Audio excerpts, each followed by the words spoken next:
नमस्कार मित्रांनो, DDM news चॅनलमध्ये आपले सर्वांचे स्वागत आहे. श्रावण मास सुरू झाला असून आपण दर सोमवारी महादेवाची पूजा करतो, दर्शन घेतो. आज आपण अहमदपूर तालुक्यातील प्राचीन अशा हेमाडपंती महादेव मंदिराची माहिती जाणून घेणार आहोत. अहमदपूरपासून अवघ्या 8 ते 10 किलोमीटरवर असणारे हे अतिशय प्राचीन हेमाडपंती मंदिर आहे.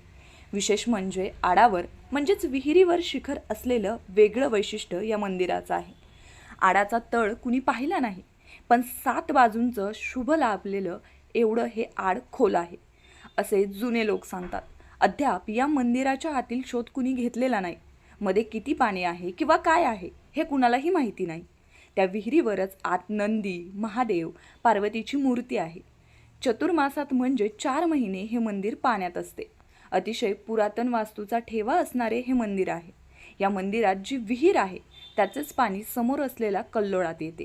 रात्री 12 वाजता कुणीतरी आत पूजा करते. विहीर खोल आहे अशा बऱ्याच आख्यायिका या ठिकाणी सांगितल्या जातात. दुसरे वैशिष्ट्य म्हणजे 3 गावच्या शिवेवर असणारा हा शिवेश्वर महादेव म्हणूनही प्रसिद्ध आहे. कारण तीर्थ, मोघा, धानोरा या 3 गावच्या शिव जिथे येऊन मिळतात तिथे हे मंदिर आहे. म्हणूनच त्याला शिवेश्वर असंही म्हटलं जातं.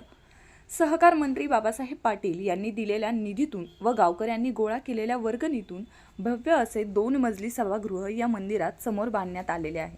विशेष म्हणजे इथे मंदिराच्या समोरच एक कल्लोळ आहे. हे कल्लोळ सुद्धा पुरातन असे आहे. या ठिकाणी दूरदूरून भाविक भक्त येत असतात. इथे वर्षाच्या 12 महिने भाविकांकडून नवस फेडण्याच्या पंक्ती दिल्या जातात. दर सोमवारी गावकऱ्यांच्या वतीने भाविकांना प्रसाद व चहाची व्यवस्था केलेली आहे. या ठिकाणी वर्षभरामध्ये अनेक लग्न समारंभही होतात. या ठिकाणी भव्य असे सभागृह, स्वयंपाकघर, नागरिकांना बसण्यासाठी मोठी प्रशस्त जागा आणि सर्व सोयींयुक्त हे मंदिर असल्याने इथे मोठ्या संख्येने भाविक येतात. पूजा अर्चा, नवस, लग्न समारंभ इथे होतात. असे हे अहमदपूर तालुक्यातील तीर्थ या गावी ग्रामीण भागात असणारे महादेवाचे मंदिर आहे. अनेकांना या मंदिराची माहिती नसेल तर या माध्यमातून त्यांना ही माहिती करून देण्याचा आमचा DDM न्यूज चॅनलचा प्रयत्न आहे. या गावातील काही नागरिक यांच्यासोबत संवाद आम्ही साधला आहे. तुम्हाला ही माहिती कशी वाटली? तुमच्या प्रतिक्रिया जरूर कळवा आणि चॅनलला लाईक, शेअर आणि सबस्क्राईब करायला विसरू नका. माझ्यासोबत या तीर्थगावचे रहिवासी कोंडीबा पेड हे आहेत. त्यांना आपण या मंदिराचं काय महत्त्व आहे याविषयी त्यांना विचारणार आहोत. तुम्ही भाविक भक्तासाठी सांगा की या मंदिराची काय आख्यायिका आहे किंवा काय महत्त्व आहे. एकंदरीत तुमच्या गावच्या या मंदिराविषयीची माहिती थोडक्यामध्ये आमच्या DDM न्यूज चॅनलच्या दर्शकासाठी द्या. बोला. आमचे महादेव मंदिर हे जुनाट मंदिर आहे, हेमाडपंथी आहे आणि पंचक्रोशीत मोठं मंदिर आहे आमचं महादेव. आणि विशेष आख्यायिका म्हणजे स्वयंभू मूर्ती आहे. नंदीची स्वयंभू मूर्ती आणि महादेवाची स्वयंभू मूर्ती आणि महादेव पार्वती दोन्ही मंदिर.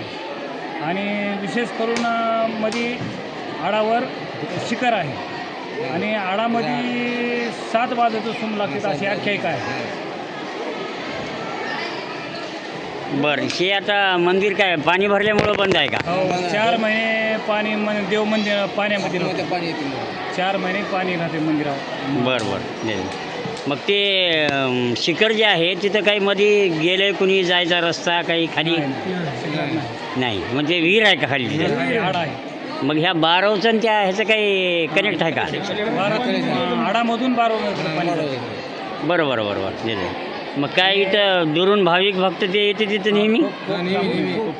बरं. लोक खूप आंबेबारशीला जत्रा भरते मोठी. हां हां हां. आंबेबारशीला जत्रा भरते मोठी. बरं बरं. असं दुसरेही माणसं येतात का काही नवस दिवस फेडायला इथं?